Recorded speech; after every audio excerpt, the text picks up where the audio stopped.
রোজকার একঘেয়ে পটলের রেসিপি যখন ভালো লাগে না তখন ভাতের সাথে খাওয়ার জন্য একটু অন্যভাবে পটলের এই রেসিপিটা একবার অন্তত ট্রাই করে দেখবেন, পছন্দ হবেই। নমস্কার, কুইজিনিয়া চ্যানেলের পক্ষ থেকে সকলকে জানাই সাদর আমন্ত্রণ। আমাদের সবার চ্যানেল কুইজিনিয়াকে সাবস্ক্রাইব করে পাশে থাকা বেল বাটন আর অল আইকন প্রেস করে রাখলেই সব নতুন ভিডিও নোটিফিকেশন আপলোড হওয়া মাত্র পৌঁছে যাবে আপনাদের কাছে। আজকে আমি নিয়ে এসেছি পটলের একটা অন্য ধরনের রেসিপি, যেটা বানানো হয়েছে একদম নিরামিষ পদ্ধতিতে। আর এটা কিন্তু একবার খেলে বারবার খেতে মন চাইবে। দারুণ সুস্বাদু এই রেসিপিটি, আসুন দেখে নেওয়া যাক। এখানে আমরা নিয়েছি 300 গ্রাম পটল। পটলগুলোর খোসা ছাড়িয়ে মাঝখান থেকে লম্বালম্বি করে আধা করে আমরা কেটে নিয়েছি। রান্নাটা হবে সর্ষের তেলে, একটু তেলের পরিমাণটা বেশি লাগবে। তেলটা গরম করে নিলে দিয়ে দিচ্ছি একটা তেজপাতা আর 1/4 টিস্পুন পরিমাণ গোটা জিরে। ফোড়ন থেকে সুন্দর গন্ধ বেরোতে শুরু করলে দিয়ে দিন এর মধ্যে কেটে রাখা পটলগুলো দিয়ে এবার আমরা এটাকে ভাজতে থাকবো। তবে হ্যাঁ, তার মাঝখানে কিন্তু আমি এখানে দিয়ে দিচ্ছি স্বাদ অনুযায়ী নুন।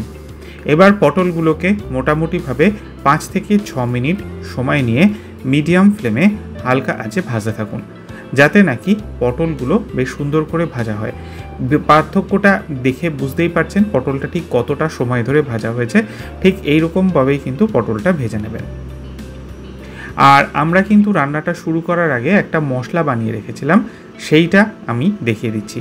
1/4 টিস্পুন লাল লঙ্কার গুঁড়ো, 1/4 টিস্পুন কাশ্মীরি লাল লঙ্কার গুঁড়ো, 1/4 টিস্পুন হলুদ গুঁড়ো, 1/2 টিস্পুন ধনে গুঁড়ো, 1 টিস্পুন জিরে গুঁড়ো, আর তার সাথে 1/4 টিস্পুন বাড়িতে বানানো গরম মশলার পাউডার, আর 2 টিস্পুন টমেটো সস। এটা কিন্তু পেঁয়াজ রসুন ছাড়া, no onion no garlic tomato sauce. আর সামান্য একটু জল দিয়ে আমরা এই মশলাটাকে কিন্তু প্রায় 30 মিনিট আগে বানিয়ে রেখে দিয়েছিলাম। এই মশলাটা এরকমভাবে বানিয়ে 30 মিনিট রেখে দিলে তারপর এটা রান্নার এই পর্যায়ে ব্যবহার করুন, দেখবেন রান্নার স্বাদ কিন্তু বহু মাত্রায় বেড়ে যায়। এবার সম্পূর্ণ মশলাটা আমরা দিয়ে দিলাম, দিয়ে ভালো করে নেড়ে চেড়ে কষিয়ে নেব মিনিট খানেক থেকে মিনিট 2। তারপর মশলার বাটিটাকে ধুয়ে আমি এখানে দিয়ে দিচ্ছি জল, দিয়ে ভালো করে নেড়ে চেড়ে মিশিয়ে গোটা কয়েক কাঁচা লঙ্কা দেব। আর তার আগে অতি অবশ্যই 1/4 টিস্পুন চিনি দিয়ে দিচ্ছি, চিনিটা স্বাদটা ব্যালেন্স হওয়ার জন্য। কয়েকটা কাঁচা লঙ্কা যেরকম বললাম দিয়ে দিলাম।